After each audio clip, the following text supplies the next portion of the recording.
invitado a esta hora en el informativo del Eje Cafetero.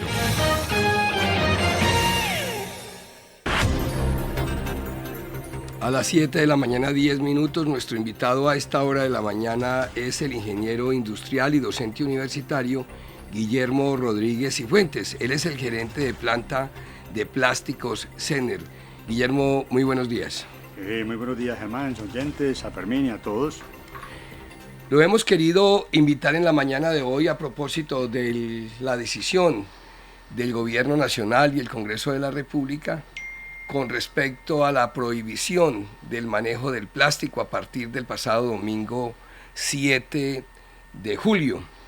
Ya en los almacenes, en las fábricas, pues no se permite el manejo, el uso del plástico. Ustedes tuvieron 2 años para transformarse, para que no se quebraran prácticamente, que esa era la gran preocupación. ¿Qué medidas han adoptado? Bueno, Germán y oyentes, en primer lugar, hacer alguna claridad sobre el tema, ¿cierto?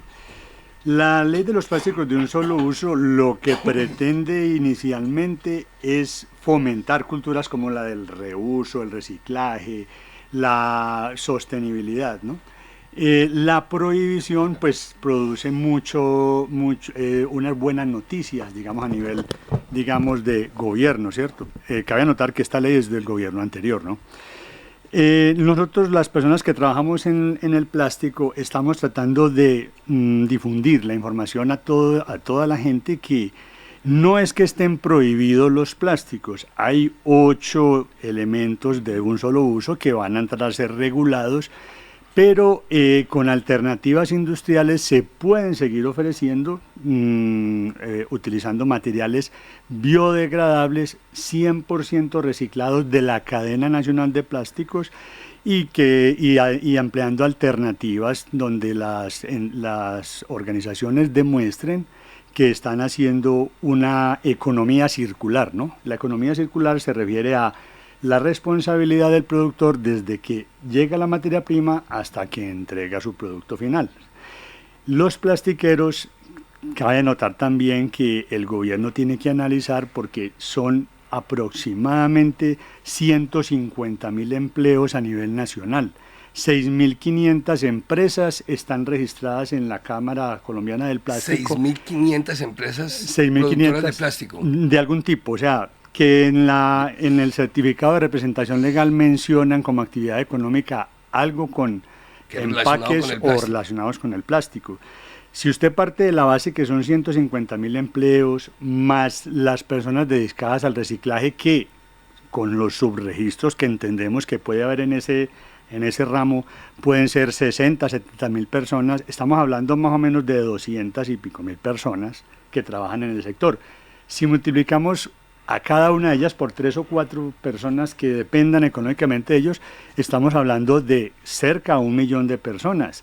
No es una cifra descartable, el gobierno tiene que pensar también, porque la ley habla de un acompañamiento para que haya una reconversión laboral, pero no es muy fácil. Sí. En el tema, por ejemplo, de la industria local, nosotros tenemos en este momento 109 trabajadores de la región, porque la empresa ha patrocinado el empleo de personas principalmente de Pereira, Dos Quebradas y Santa Rosa.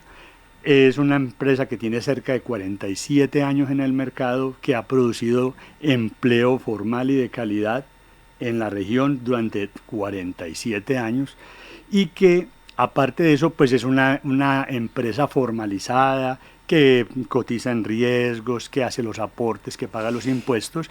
Entonces, de todas maneras, estas empresas sería bueno que las normas pensaran cómo las puede afectar, porque una empresa fácilmente puede desaparecer cuando la norma le impide seguir produciendo.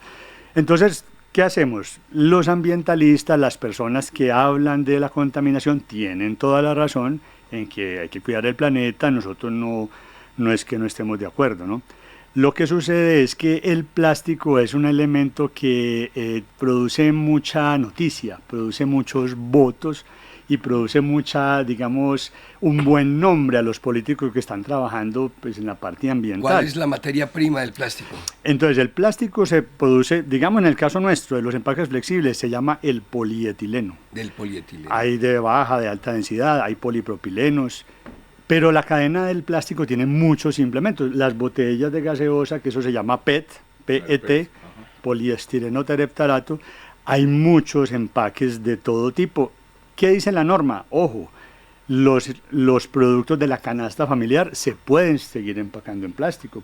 Los granos, frijol, lenteja, garbanzo, las pulpas de fruta, el pollo, los cárnicos se pueden seguir empacando en plástico. Los productos de la canasta familiar, los pañales, las toallas higiénicas, todo este tipo de cosas que pertenecen a la canasta familiar según el DANE, pueden seguirse empacando en plástico. Entonces la gente dice, quedó prohibido el plástico. Hemos tenido casos de personas que llaman a la empresa a decir, oiga, entonces yo qué hago con unas camisas, unos boxers que tenía empacados. No, los productos que están en la canasta familiar como la ropa y todo este tipo de accesorios pueden seguirse empacando en plástico. Los 8 productos que ya todos han oído pues que están regulados a partir del 7 de julio, en el caso nuestro incluyen a las bolsas de mostrador, las bolsas que entregan, digamos, en las cajas, todo eso. Hay alternativas, ojo. Esas bolsas se pueden seguir produciendo siempre que el productor garantice con unos certificados de unas instituciones que son idóneas para tal fin, certifique que ese material es biodegradable. La gente dice, no, es que el plástico dura 500 años, claro. Los aditivos biodegradables, pues es una parte muy técnica, pero le cuento grosso modo.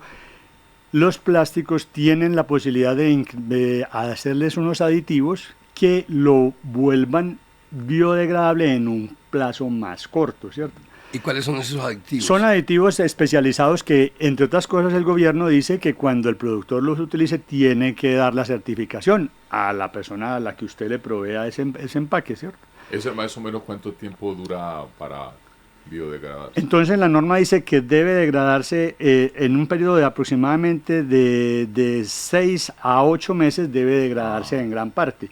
¿Qué es lo que pasa? Lo que pasa es que el plástico que se va degradando, él tiene un tiempo y ya el oxígeno del aire y las bacterias lo terminan de asumir.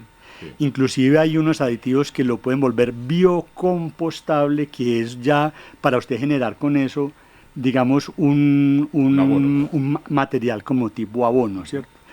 ¿Qué sucede en Colombia?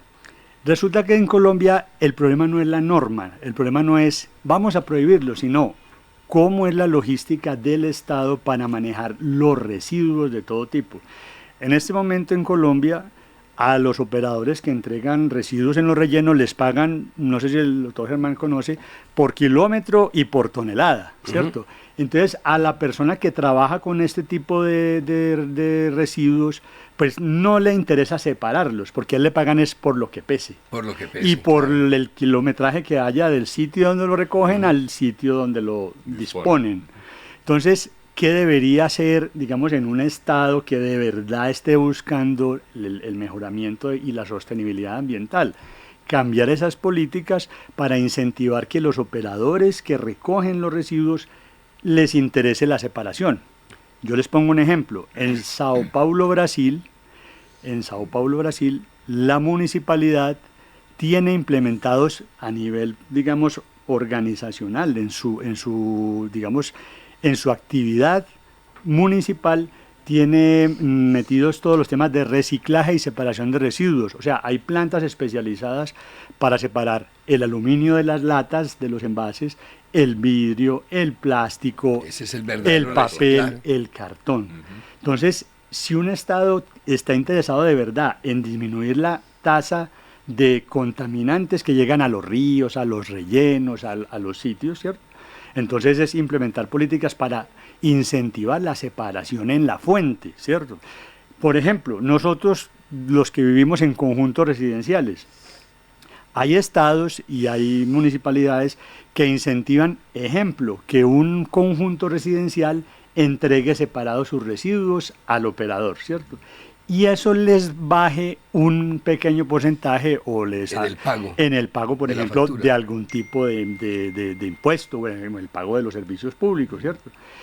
¿Qué sucede? Hoy en día usted es juicioso y separa, ¿cierto? Separa en su casa, separa en el local, separa llega la basura, echa todo junto y arranca todo para Combia. Claro. Entonces, no es lógico, tiene que ser una política de Estado. Les comento algo. Es muy popular decir que el plástico contamina y que hay que reemplazarlo por el cartón, por el papel, bueno, por el vidrio, bueno, aunque en eso hay muchas polémicas. La huella ambiental, que es el ciclo de vida de un producto, desde el momento que se comienza a producir hasta el momento que se entrega, eso deja una huella ambiental, ¿cierto? El plástico, lógicamente, tiene unas emisiones de CO2 porque eso lo producen donde sacan petróleo. Uno de los subproductos es el polietileno, por ejemplo, sí. Como la parafina, como otro tipo de aditivos para pinturas, etc. Pero la idea es que esa huella ambiental de productos como el cartón y como el papel también es muy alta en emisiones, porque usted entenderá que para sacar el cartón y sacar el papel lo utilizan de la madera, hay que hacer procesos, digamos, de silvicultura, hay procesos de transporte que pueden ser muchas veces más lejanos y pesa mucho más ese material que el plástico. Ese peso del plástico, el peso molecular, es una ventaja y es un pecado a la vez. ¿Cuál es la ventaja? El polietileno es más barato, es más liviano, es barrera contra las bacterias para los alimentos, protege mucho los productos, tiene buena presentación, ¿cierto? Pero el papel y el cartón, siendo, digamos, ambientalmente sostenibles porque se degradan más rápido, la producción de esos productos, y en eso hay polémica, los ambientalistas dicen que no es así, que no es tanto, pero hay mucho gasto de agua, de recursos, de transporte, ¿cierto? Otro ejemplo, si usted tiene un camión con productos empacados en plástico y lo reemplaza por el mismo camión con los mismos productos empacados en vidrio, papel o cartón, el peso es mayor. Por lo tanto, al camión le va a caber menos producto y va a tener que hacer más viajes, ¿cierto? Ejemplo, un camión de gaseosa o de esos de las empresas que se dedican a los envases, ¿cierto? Si son plásticos, ellos pueden llevar un número grande de canastas, pero si son de vidrio no pueden llevar el mismo número porque le pesa mucho más. Por lo tanto, tiene que hacer más viajes, ¿cierto? Entonces, las emisiones de CO2 aumentarían. Por eso estas normas, la gente dice, sí, vamos a acabar con el plástico porque eso contamina mucho. Tiene también mucho que ver con la cultura de las personas en la reutilización de dichos empaques. El tema del manejo de los residuos es un tema cultural, ¿cierto? A los niños hoy en los colegios ya desde pequeños les enseñan el tema del reciclaje, de cuidar el agua, cuidar el ambiente. Pero nosotros tenemos que implementar, digamos, en nuestras municipalidades, digamos, incentivos para que haya cultura de la separación, del reciclaje. Ingeniero Rodríguez, sí. Plásticos Sener, del cual usted es el gerente de planta, le distribuye a qué supermercados acá o a qué empresas y ya las reemplazaron. O sea, no, entonces nosotros tenemos muchísimos clientes, pequeños, medianos y ¿Cuántas grandes. toneladas producen mensualmente? No, digamos, la producción varía porque, pues, lógicamente el sector de los plásticos ha estado muy competido y con estos temas se ha visto reducido mucho el uso. Pero, pues, puede ser una producción, digamos, de 50, 60, 70 toneladas mensuales, ¿cierto? Ese es otro tema, los materiales que dicen, oiga, es que ustedes, ¿por qué no hacen eso con bolsas de maíz, bolsas de caña de azúcar, materiales que vengan de la parte orgánica y que incentivan, digamos, la cultura agrícola? Sí. Resulta que el volumen de empaques que se maneja en un país como Colombia todavía no es posible que sea sostenido por esos productos ambientalmente sostenibles. ¿Por qué? Porque no tienen la capacidad aún del volumen de suplir esa gran cantidad. Se considera más o menos que el mercado de plásticos en Colombia puede mover 700.000 toneladas al año. 700.000 toneladas. Mueve económicamente más o menos unos 11 billones de pesos. Sí, vuelvo y les comento, los empleos, cerca de 250.000 empleos, con un subregistro, porque ojo, a la empresa nuestra, por ejemplo, llegan personas que compran empaques y los venden puerta a puerta. Esos no están registrados las bolsas de la basura. Ni en la Cámara del Plástico, ni en el DANE, no, son personas informales. O sea que estas normas afectan no solamente a la empresa formal, sino también a muchas personas que están en la cadena, digamos, económica de los empaques, ¿sí? Doctor Rodríguez, más o menos, ¿cómo se vería afectada su empresa, digámoslo, con esas normas? Y me imagino que esas normas las van a ampliar con el tiempo. Bueno, y ahí quisiera complementarle la pregunta de Fermín, ingeniero, preguntándole también por la afectación de empleos. Como eso, se reduce, ¿se afectan también los empleos? Claro, o sea, lógicamente este tipo de noticias producen, digamos, una incertidumbre en el mercado, ¿sí? Cuando usted tiene incertidumbre si lo que usted va a comprar se puede o no se puede comprar, usted usted espera, ¿cierto? El gobierno dio digamos, una transición de 3 meses, dijo la ministra Muhammad, para que, digamos, las sanciones sean pedagógicas. Ella, en un programa que escuchamos nosotros, hablaba sobre que la Agencia Nacional de Licencias Ambientales, ANLA, va a ser el organismo dedicado a revisar y a verificar ese tipo de normas, ¿cierto?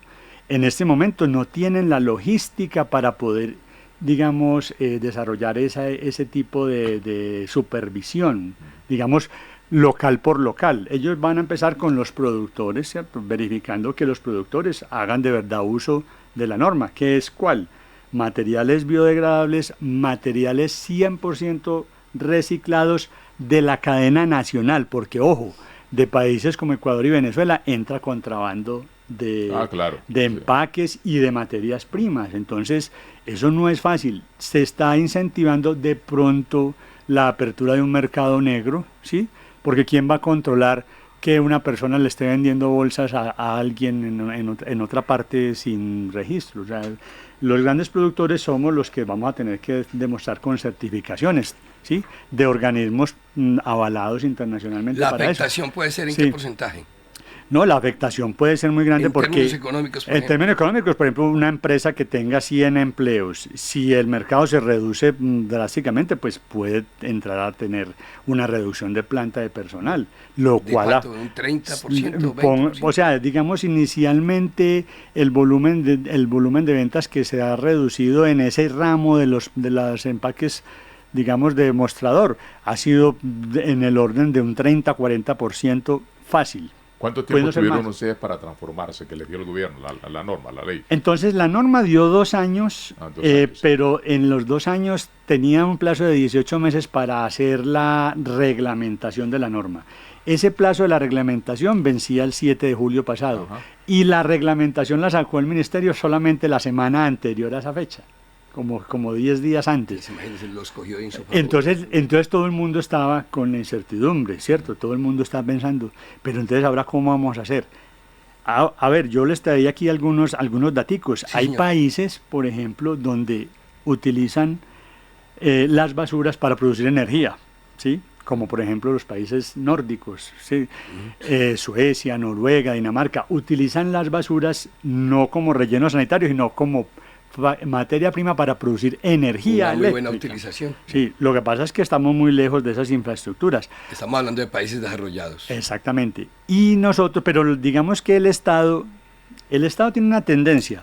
Como nosotros pertenecemos a la OCDE, entonces ellos tratan de implementar aquí en Colombia las políticas que ese tipo de organizaciones como la OIT, la Organización Internacional del Trabajo, la OCDE, la de Comercio Mundial, etcétera, tienen en países desarrollados.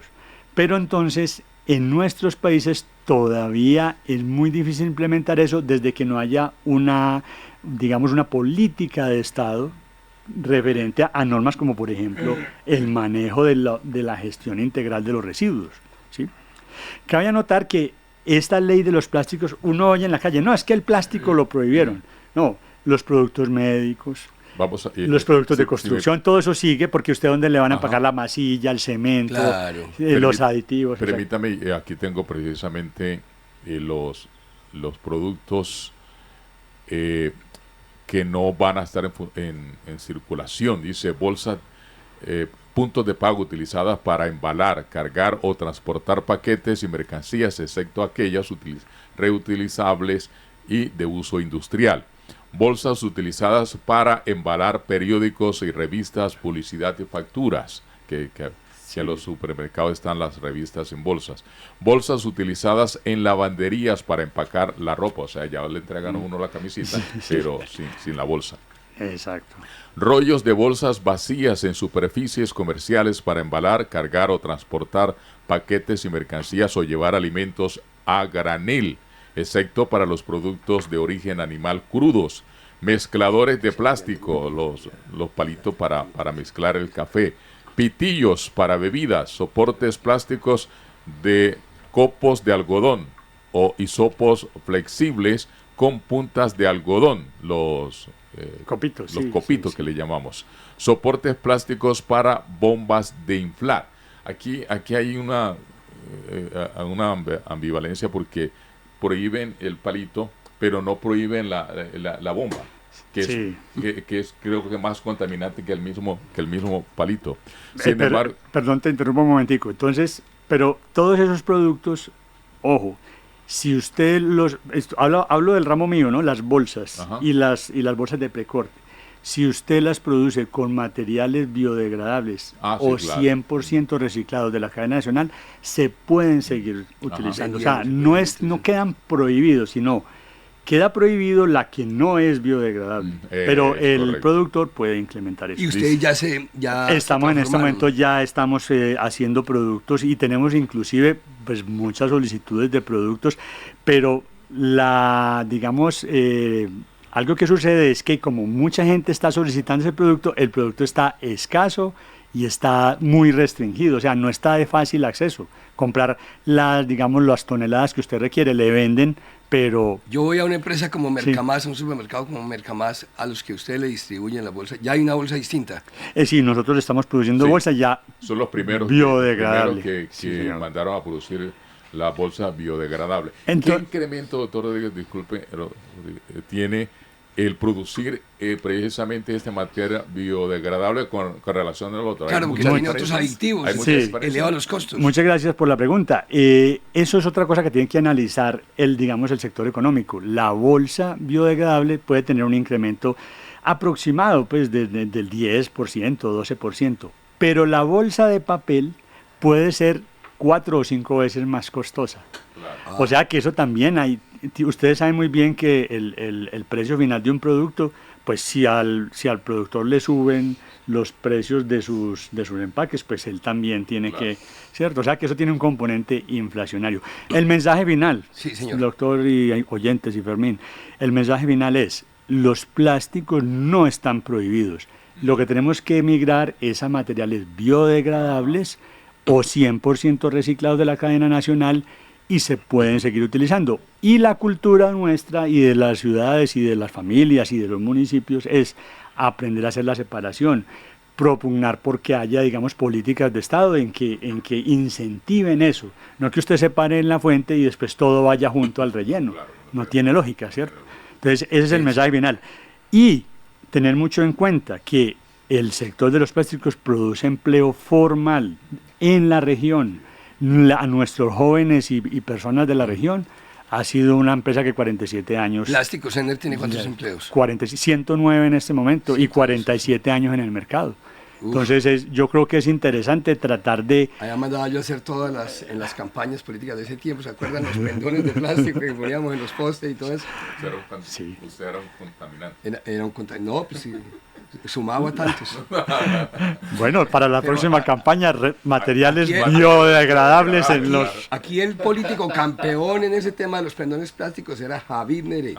Sí, claro. Ponía en cada poste de todo el departamento, ponía un pendón plástico. Sí.